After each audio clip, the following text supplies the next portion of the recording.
All right. Well, I guess now is as good a time as any to get going on this. Hello, everyone. Thank you for joining us today. This webinar, we're going to focus on the often forgotten yet definitely important monetization tool, the Offerwall.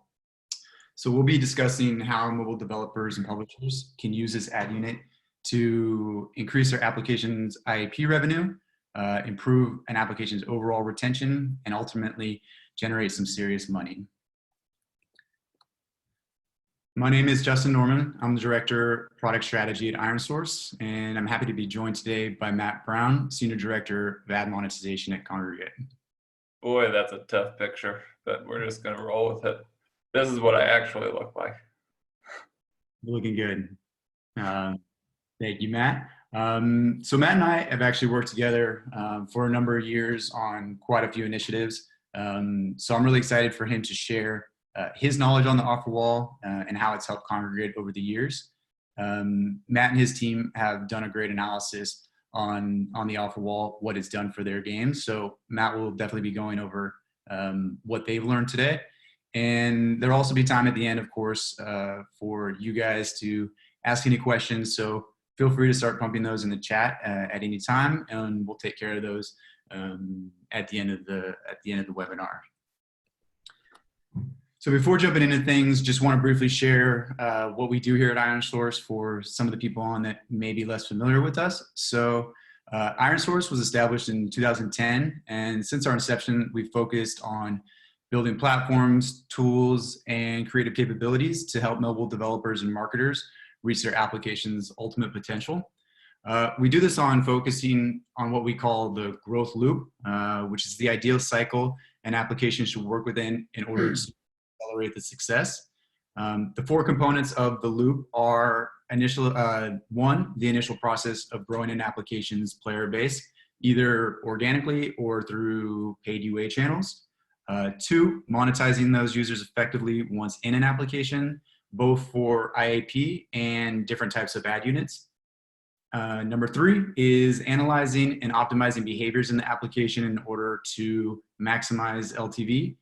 And then fourth and finally is the fun part of maximizing profits by developing efficient user acquisition strategies. So our overall goal at IronSource is to tackle each part of the growth loop with a tailored and customized approach per each partner to help them hit their goals, effectively completing the loop, like you see here on this roller coaster. So a bit of news about IronSource and what we've accomplished. So recently, AskFlyer published their performance index, where IronSource was ranked #1 in casual games and #3 in games overall globally, only after Google and Facebook. So this report, for those that may not be familiar, looks at scale, quality, and a bunch of different factors on all different mobile networks. And IronSource is ranked right up there with Google and Facebook globally.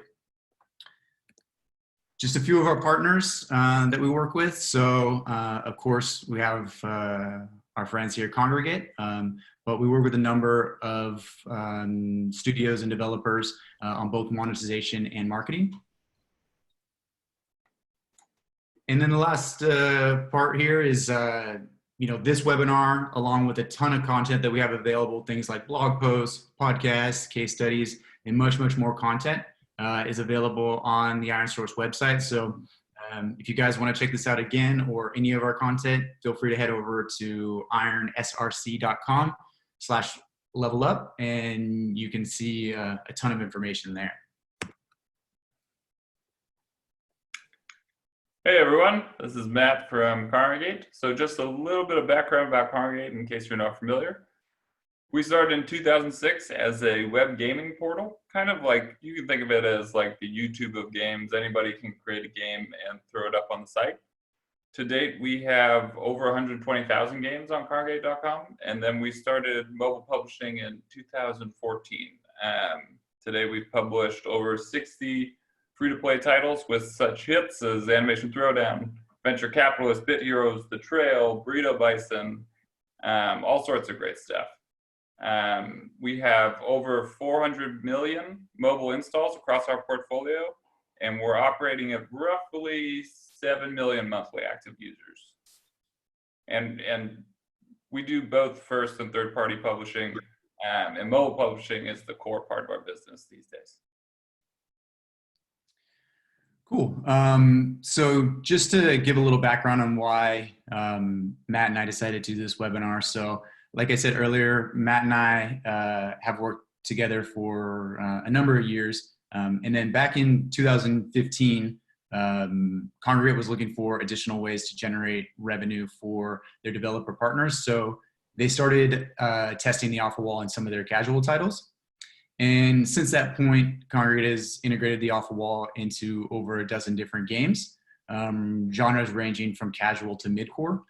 And again, I think Kongregate is a great partner to have here because they've done multiple tests, iterations of the Offerwall, and tried many different things, and continue to iterate on it to be as effective as possible. So our agenda today, we'll go over Offerwall briefly. As I said earlier, it's often forgotten, but very important to understand what the Offerwall is and does. We'll go over Kongregate's performance metrics, also how Kongregate uses the Offerwall to help their monetization. And then finally, for you guys listening, some things to consider if you are going to integrate the Offerwall. Cool. So the overview of the Offerwall, again, is 100% user initiated, meaning that the users get to pick if they want to engage at all, when and where, and how they want to engage with the Offerwall, which is really great. Can continue to maintain positive user experience, not force view like some other ad units. So it's just completely up to the user. Also, unlike other ad units, it's considered an alternative payment method, in the sense that it's usually always giving out the hard currency or the currency that a player would pay to get normally. But instead of paying, they're spending their time, and in exchange, they get that currency. And every completion equals revenue for the developer in this case. So you can have sort of a one-to-one when you're looking at the conversion rate of the campaign that the user is engaging with, and you, the developer or publisher, will get paid when the user completes. So you can reward them your currency based off of that conversion rate. The Offerwall is also applicable for multiple app genres, anywhere from casual, like Kongregate, and mid-core, also core games. And we've even had some tests done on hyper-casual. So it really kind of speaks to all genres. Again, that's unique to the Offerwall ad unit. It also has a diverse group of advertisers, campaigns, and different offer types. So the user, as I said, it is user initiated, maintain a great user experience. And once in the Offerwall, the user gets to pick and choose what they would like to engage with. So there are things like direct response or brand engagement, app installs, app engagement campaigns, and even things like surveys, signups, and the likes. Also, there's typically global fill on the Offerwall. So in places that may be difficult to monetize either with IAP or with different ads, the Offerwall will typically have fill in every geo. So tier 2, tier 3, you can still generate significant revenue. And then the integration itself is totally customizable. So you, the developer, get to decide who you want to show it to, when you want to show it to them. And the UI itself on the Offerwall can be customized. So we'll help you develop or build a custom look and feel to the Offerwall, so it feels native to the game. That can be colors, banners, anything you really want, icons, stuff like that. All right, cool. Matt, I'll let you jump into your Offerwall performance metrics. Let's do it. Some 2009 Offerwall KPIs. The Offerwall makes up about 17% of our total revenue.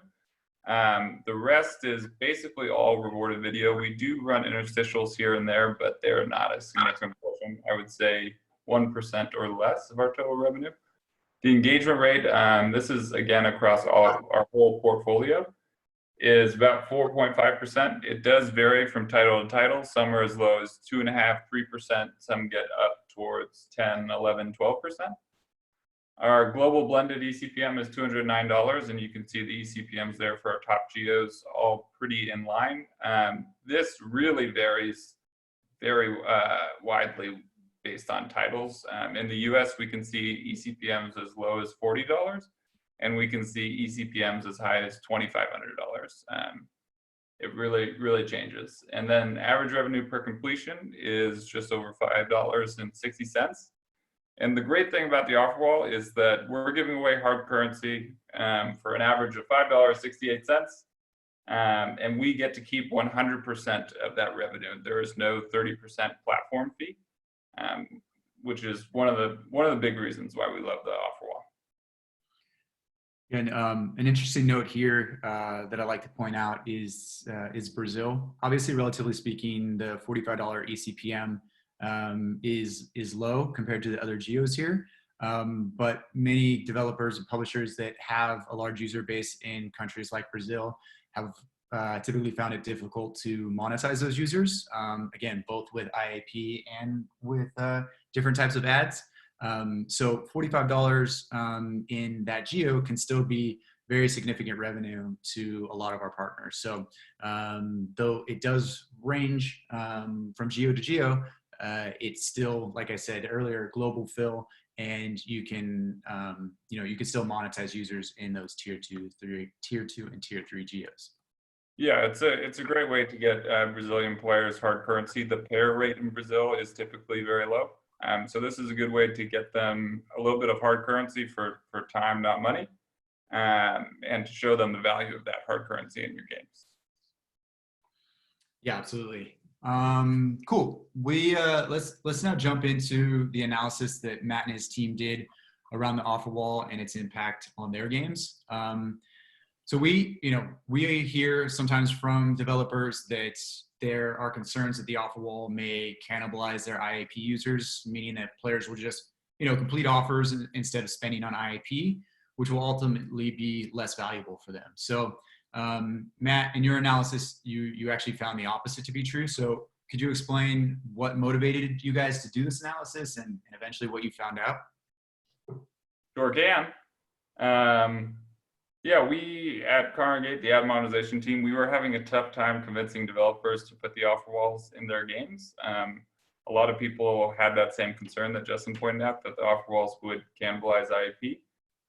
When we actually found the exact opposite to be true. As you can see here, users who engage with the Offerwall are 10 to 14x more likely to make an IAP transaction in their lifetime of the game. For example, you see the payer rates who don't engage with the Offerwall, 1.2% and 2.5% for idle games. As you would expect, mid-core games have a little bit of a higher payer rate. And for example, mid-core 2, payer rate goes from 4.2% to 43.2% for users who engage with the Offerwall. It's pretty outstanding if you ask me. Yeah, so you're converting those people to payers after they've engaged with the Offerwall. Correct. A much higher clip. Gotcha. Cool. So what is the impact that you've seen on IAP here? Yeah, so here we're looking at the number of transactions that players make. So the first line for each of these 4 titles is purchase but did not engage with the Offerwall. So the average spender will make 3 transactions or 4.5 transactions for idle games. And then we see significantly higher number of transactions for users who engage with the Offerwall. And we broke it out here for Offerwall before first purchase. As you can see, it's just about even with spenders for idle games. It's higher for the mid-core titles.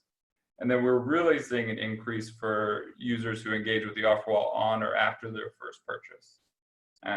You can see it pretty clearly here. Typically, there is in terms of the average transaction amount in dollars, typically it's a slightly lower for users who engage with the Offerwall and also make purchases. But because of the increase in the number of purchases per player, ARPUs are typically a good deal higher. For users who engage with the Offerwall before their first purchase, we see slightly higher ARPUs, average revenue per paying user, 10–11%, I would say. But for users who engage with the Offerwall on or after their first purchase, we see an increase of ARPUs by 120%. Super significant.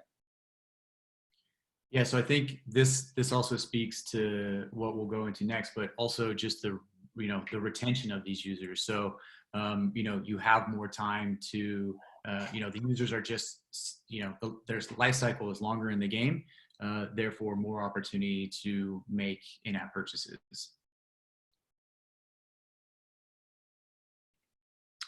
So here we can see the retention of our idle games. And I think the most important lines to look at here are lines 2 and 3 for each game respectively. Line 2 is users that don't engage with the Offerwall but make a purchase, so just your average spender. And then line 3 is users who engage with the Offerwall but did not make a purchase.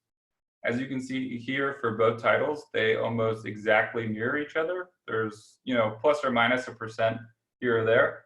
And then if you look at users who engage with the Offerwall before their first purchase or on or after their first purchase, retention rates are significantly higher than payers alone. I mean, if you look at idle game number 2, Offerwall users before their first purchase, D90 retention rate of 40%, I'll take it. And here we can see mid-core titles. It's a very similar story to the idle titles, but it's just a little bit more impressive when in regards to the Offerwall. Again, if you look at users who did not engage with the Offerwall and made a purchase versus users who engaged with the Offerwall did not make a purchase, we actually see higher retention rates for users that only engage with the Offerwall. Very similar story if users engage with the Offerwall before their first purchase or on or after their first purchase, still see significantly higher retention rates. Yeah, I think what I found really interesting about the analysis is that Offerwall before first purchase group actually has the highest retention out of all user group and across all cohorted days. So, combining the two thoughts of the impact on average revenue per paying user and retention, Matt, what is do you think that it would be wise to allow Offerwall to all users as soon as obviously IAP is available? You know what? I'm not going to restrict when users can engage with the Offerwall or when they can make a purchase. Here at Kongregate, we tend to be utilitarian, that is. And we want players to have the exact experience that they want to have. You're right in that the users who engage with the Offerwall before their first purchase, they have the highest retention rates. But if you recall, users who engage with the Offerwall on or after their first purchase actually have 120% higher ARPUs, average revenue per paying user. So we want a nice blend of that high ARPU and also retention. Yeah, it sounds like it's been really beneficial for you guys. Let's take a look at your overall the revenue impact for Kongregate. Yep, so here's a look at our 2019 ad revenue. The blue is rewarded video. Those big spikes that you see are from limited time events that we run in pretty much all of our games. And then the orange is Offerwall revenue. There's some interstitial revenue floating around in there, but I wouldn't worry too much about that. And the big spikes that you see in Offerwall revenue are from currency sales or special Offerwall promotions, which we are going to get into right now. Perfect segue. Yeah, so let's chat about the special promotion. First, what it is, and then of course how it's helped you guys and your analysis behind it. So, special promotion is typically a short time period, 1, 2, 3 days typically, where the users are getting some sort of multiplier of the typical reward amount, whether it's 2, 3, 4. We've seen as high as 10x that some publishers do for a very short amount of time. And What's great about this is the UI, like you see here, this is Kongregate's Bit Hero, does change. So the user understands that this is a special promotion, limited time offer. And these things usually run around, around some sort of holiday, whether, it's Memorial Day coming up, Thanksgiving. So we coordinate these large promotional times with our partners, both on the monetization side and on the advertiser side, to help push up bids across the board. And when running special promotions, it's always a good idea to notify your users with both in-game messages and push notifications. Just saying, hey, for 24, 48, 72 hours, whatever you choose, you can get 2x the gems or gold, whatever your hard currency is. Yeah, that's huge for helping with the engagement rate. And what we see here on this slide is just the overall impact that, anonymized data, but impact on ARPDAU for the Offerwall. So during this brief time period of 2x for this promotion, the ARPDAU skyrockets. But what's really nice to see is that kind of long tail afterwards, which is, two things contribute to that. It's the new users that saw that the Offerwall was available due to the push notifications, coming back and completing more offers, as well as sort of those those longer offers that are still being completed, and still obviously pushing in the revenue and helping the ARPDAU. Matt, you have a name for this? What's it called? That little meeting we call the new baseline over at Kongregate. Love that guy. It's very nice. All right, let's talk about some Kongregate Q4 19 currency sales. Q4 is a great time. We all remember it. Seasonal eCPMs. We could go outside. Just loads of fun. We had 3 titles. We ran 3 holiday sales around Halloween, Black Friday, / Cyber Monday, and Christmas. So for Halloween, we ran a 2x sale for 48 hours. Black Friday, Cyber Monday, we ran a 2x sale for 72 hours. And then for Christmas, we ran a 3x sale for 48 hours. Here you can see big spikes in revenue and completion. But the question is here, how do these special promotions impact IP? So looking at this graph, just a quick explanation of what you're looking at. Got Offerwall revenue on the right, Offerwall revenue on the left, IP revenue on the right, and green is revenue above a pre-sale baseline. Again, we ran the sales on Halloween, Cyber Week, and Christmas, and red is negative revenue below the pre-sale baseline. So looking at these titles, first, Midcore 1 had very positive results, pretty much every sale. Halloween did great, Cyber Week, not as much Offerwall revenue, but still a decent amount. And then Christmas, big spike in Offerwall revenue with very, very small decreases in IAP. Overall, we made much more revenue in Midcore 1. Midcore 2, Halloween sale did pretty well. We saw a pretty big spike in revenue there. Cyber Week wasn't great, but we saw very little increase in IAP revenue. So overall, we still came out positive. In Christmas, saw a decent amount of Offerwall revenue, but relatively significant IAP decreases. For Christmas, for this particular title, we broke even. Our idle game here, not as great of a story as the Midcore titles. Did decent from an Offerwall revenue perspective for Halloween, did see pretty significant IAP decreases, and then very little Offerwall revenue for Cyber Week and Christmas sales, and a pretty significant dip in IAP to the point where it was actually negative revenue. There were some extenuating circumstances with this game. As I mentioned, we run limited time events in all of our titles, and we cycle through hard events, medium events, easy events, and it just so happened that the events during Cyber Week and Christmas were a little bit too easy, so users didn't see as much of a need for hard currency. and it points to different things that you can do with sales. So if I were to do this over, I probably wouldn't just blanket apply the rules to all 3 titles of 2x for 48 hours for Halloween and so on and so forth.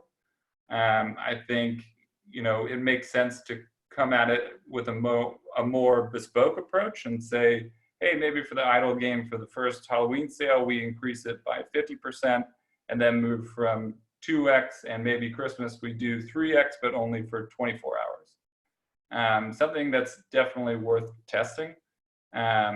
Also, it's important to keep limited time events, of course, and then also IAP sales in mind when running Offerwall sales. So we had really strong Cyber Week IAP special promotions for mid-core 1, which is why you see that big increase in IAP revenue right before the sale. That probably contributed to a little bit lackluster performance from the Cyber Week special promotion for the Offerwall. Another thing that we were thinking had an impact was sales fatigue. So for Halloween, we did 2x for 48 hours, and then Cyber Week, we did 2x again, but for 72 hours. And then for Christmas, we did 3x for 48 hours. And so, you know, I think it's a good idea if you're running these sales in Q4 to maybe go from 50% to 2x to 3x. So there's a natural progression upwards. It's something that we're looking at testing again. Overall, for all 3 games though, positive from a revenue perspective. And here, yes, I was just gonna say, just to hammer home, like there shouldn't be a blanket approach to every application and every sale and this stuff when it comes to a special promotion. Excuse me. Each developer should look at it differently and take a number of factors into play, as Matt suggested. So keep in mind, though, you know, pointing out you will likely see a definite increase in your off-wall revenue, ARPDAU, things like that. You should definitely keep the whole picture in mind, which Matt is illustrating here. But also keep in mind, the more users that engage with an off-wall sale have a higher chance to become payers over time, as we saw before. Yep. So here we're taking a look at weekly activity. Let me just clarify what you're looking at again. We have free-to-play players, players that don't make purchase on the left, and spenders on the right. For each of these little boxes, there are 3 data points. There's one that is pre-sale, one during sale, and one post-sale. And the percent change is the change in weekly activity for users. Pre-sale to post-sale, green, users who engage with the Offerwall special promotion. Gray is users who did not. As you can see here, activity for players who engage with the Offerwall special promotion is higher in every single instance for every single title. And really, I think the most important thing to look at here is the spender section on the right. So for activity for paying users, so spenders, theoretically your best users, is down for every single instance. They see negative weekly activity because they didn't engage with the Offerwall sale, where every user who pays and also engage with the Offerwall special promotion, we see positive or neutral weekly activity. So for spenders, I think it paints a pretty clear picture that purchasers who engage with the Offerwall, promotion or not, are the most valuable users. Keep in mind that these users also have higher ARPA, average revenue per paying user, than just spenders alone. Cool. So just some best practices when we're looking at currency sales. As I mentioned, it's not a blanket approach. You know, every application is different. So keep that in mind. Matt? Yeah, I can run through these real quick. They may seem obvious, but they're important. So run them when you see an increase in app usage. Typically for our apps, we see an increase in usage on Friday evenings. So we tend to start sales on Fridays at 5 p.m. Pacific time.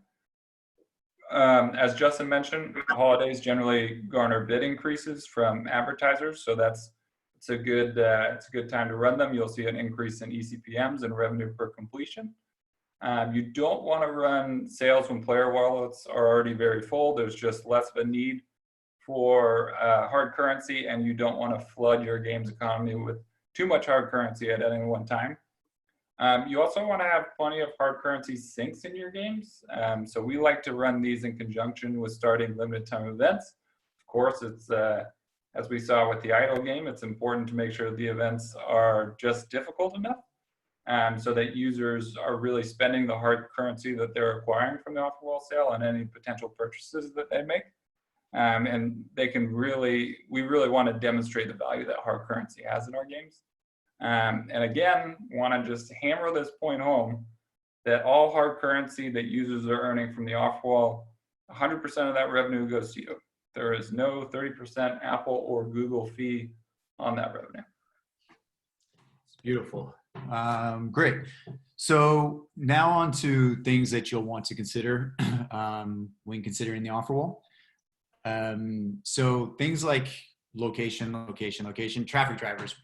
You need to make sure that it's in a very visible spot within the application. So as we mentioned at the beginning, Kongregate's engagement rate is on average 4.5, but it ranges greatly. So really depends on where they've integrated it, so that it's at a place where users naturally see it. And Justin, if I could just interrupt real quick. This example, so this is a venture capitalist, which we used to publish. It's now published by Screenzilla. Shout out to Screenzilla. We initially only had the Offerwall placement in the store. And then when we implemented this free gold button that linked directly to the Offerwall on the homepage, we saw about a 2.2x in user engagement for the Offerwall. Yeah, which will obviously have a massive impact on the overall revenue that you can generate. And you can have multiple placements this as well. As Matt said, they added this placement, so they kept the one in the store as well. So again, making sure that it's in places like the home screen. Store is a very, very common place to put it, obviously, because it is an alternate form of IAP. It naturally goes in the store for many integrations. But that's not a hard, fast rule. And then just having a clear call to action button. So clearly in this example, it says free gold. Users know exactly what they're going to do when they hit this button. And then, just setting the right reward is also really important. Like I said, you're rewarding hard currency, right? And there will be a revenue exchange on every completion that a user makes. So having that same ratio that you would usually have with IAP, for example, $1 generates 100 coins for IAP. You want to have that same conversion rate at least for the Offerwall. So obviously advertisers are paying for users to complete these offers, and there's a value to each one of these offers. That conversion rate will automatically happen on the Offerwall, and users will know which offer they want to complete based off of the obviously what it is and what they get in return. And then test different conversion rates and even rewards. So like I said, it's pretty standard to go kind of one-to-one what you do with IAP, but we've also seen publishers be a little bit more aggressive with their conversion rate. Again, there is no 30% platform fee, so you can afford to give a little bit more on that conversion rate because 100% of that revenue you're getting back. And so just getting to the end here, but some key takeaways. The Offerwall definitely does not cannibalize IAP. In fact, it actually helps it, as Matt showed very clearly. Yeah, just want to emphasize here again, 10 to 14 users who engage with the Offerwall are 10 to 14x more likely to make a purchase. And if they engage with the Offerwall on or after their first purchase, we see 120% increase in ARPU's, average revenue per paying user. Really great stuff. Yeah, thanks for hammering that one home. No problem. Users who engage with the Offerwall also retain better than all other users. Offerwall sales are a great way to increase revenue and engagement when done properly. So take all considerations when deciding to do a currency sale. Users that engage with the offer wall are more active compared to users that don't. So, they just come back to your game much more. And Offerwall is relevant for just about any type of app. Matt, the Kongregate focuses on, casual and mid-core games. Like I said, though, we've seen it, anywhere from hyper casual all the way to core games. So, don't be afraid to test it and try it, regardless of the genre of your game. All right. We have our Q&A section next. So let's see what we got here. Is it important to have a split currency, normal / premium, bronze, gold in our game to have, in our game, we have just gold and allow people to purchase gold and gain it via playing. So you don't necessarily need to have a split. It's, if gold is the major currency within your game, and users can purchase it, then you can certainly use the offer wall for that. As I said, there is a conversion rate similar to what you would do with your gold in the game. So I would definitely suggest testing it out. I got one here from Joshua Leach, my man Josh. His question is, how are you now dealing with the Apple restrictions on the Offerwall, as it is very different and poor performing than Google Play? That is true. As some people might recall, I believe it was last April, Apple started banning CPE gaming offers, so such as like download Fishdom and complete the tutorial from their Offerwall. So it's 100% brand now. The performance isn't as great as Android, but a lot of gaming advertisers have moved their budgets that worked previously on the iOS Offerwall to Android. So we did see a jump in Android Offerwall revenue. Now the iOS Offerwall is all brand offers, and those they can be good, they can be bad. Generally, we see a lot of volatility with our iOS Offerwall. We'll see big spikes and one day make $4,000 and then it'll drop down to $100. So it's not as great, but overall from a revenue perspective, because so many gaming advertisers moved their budgets to Android, it's been fairly consistent. Cool. Let's see what else we have here. Luke again asked, where would you place the offer wall?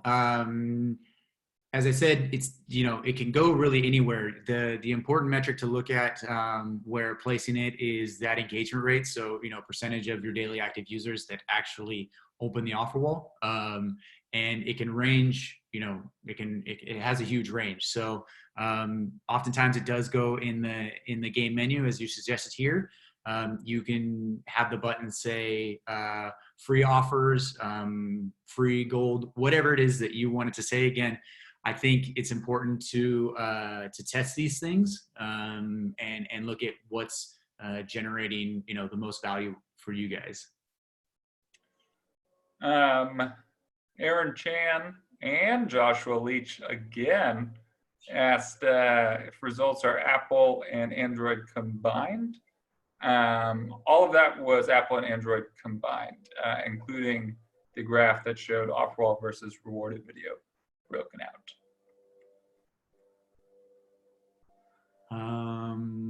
Let's see what else. I do not offhand know the eCPMs for India. Yeah, I don't know offhand either.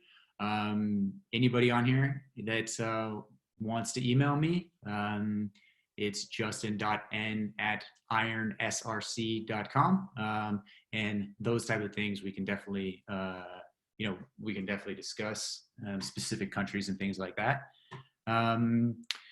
Thomas, my guy Thomas. So where do you think the iOS Offerwall market is going in the next year or so? So, at least here at IronSource, we are definitely invested in the Offerwall, and it needs to be a product for both iOS and Android. So we don't see it going away.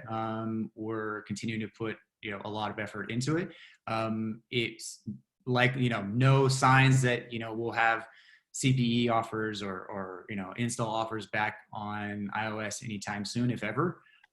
So we can't bank on that. So, it's again, focusing on still valuable offers, things like surveys, and, just brand engagement type of offers. And I think just overall, the market for Offerwall is putting, growing on iOS because, we're all needing to be, a bit more creative in finding these new advertisers.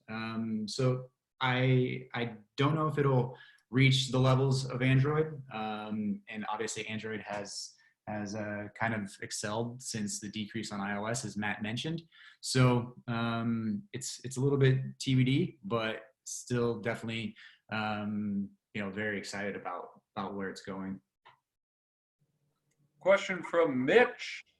Question is, for your 2x, 3x sales, do you run at the same time as IAPs, or are they exclusively Offerwall sales? So you can do a combination. You want to be a little bit careful with it because, again, you don't want to flood your in-game economy with too much hard currency. But oftentimes games will run IAP, like limited time IAP sales for holidays, and it's also a good time to run Offerwall sales. Something you want to just keep an eye on is, percentage of players that are engaging in both, and it's super important to have enough hard currency sinks in your game at that time so that players are spending the hard currency that they're acquiring. Cool. Let's see what else we have here. Anonymous.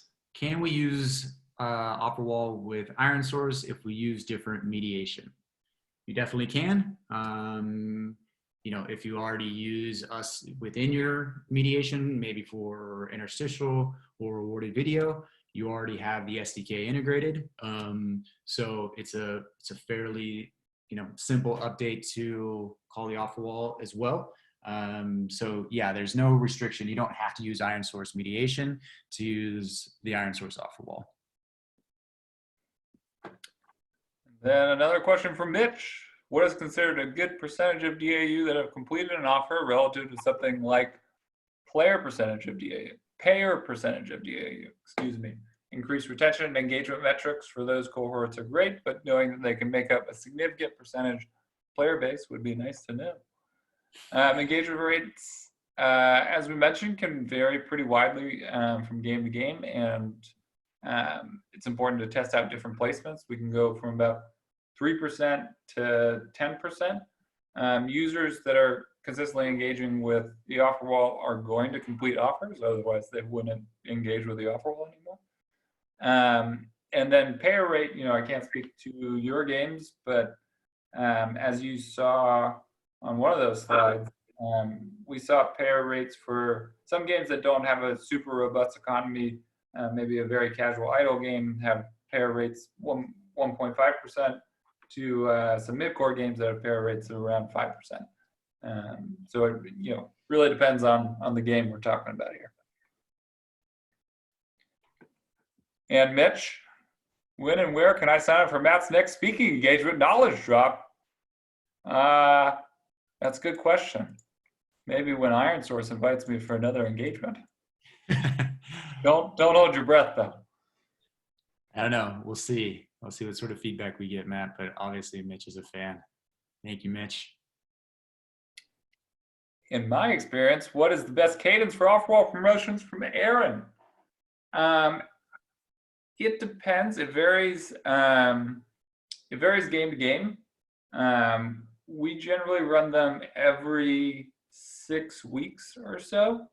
You don't want to run too many too frequently. You'll definitely see sales fatigue and a decrease in revenue. Again, you'd flood your economy with hard currency sales. For example, in May, there were a lot of holidays and opportunities to run Offerwall sales. So we ran one for Easter in most of our games, and then we didn't run one for Cinco de Mayo. We didn't run one for Mother's Day. But about 6 weeks after Easter is Memorial Day. So we will be running Offerwall sales for all of our games during Memorial Day weekend. So I encourage you to download, maybe engage with the Offerwall, get some hard currency. That's what I'm talking about. Yeah, definitely. I love it. All right. I think got one more here.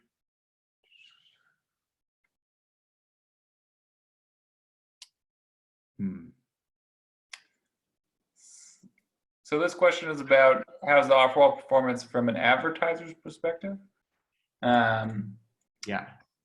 That would be a great question for our head of UA, who's unfortunately not presenting, but I think it could be pretty good. Otherwise, people wouldn't be advertising in there. Yeah, exactly. I mean, from the IronSource standpoint, we see great results for our advertisers.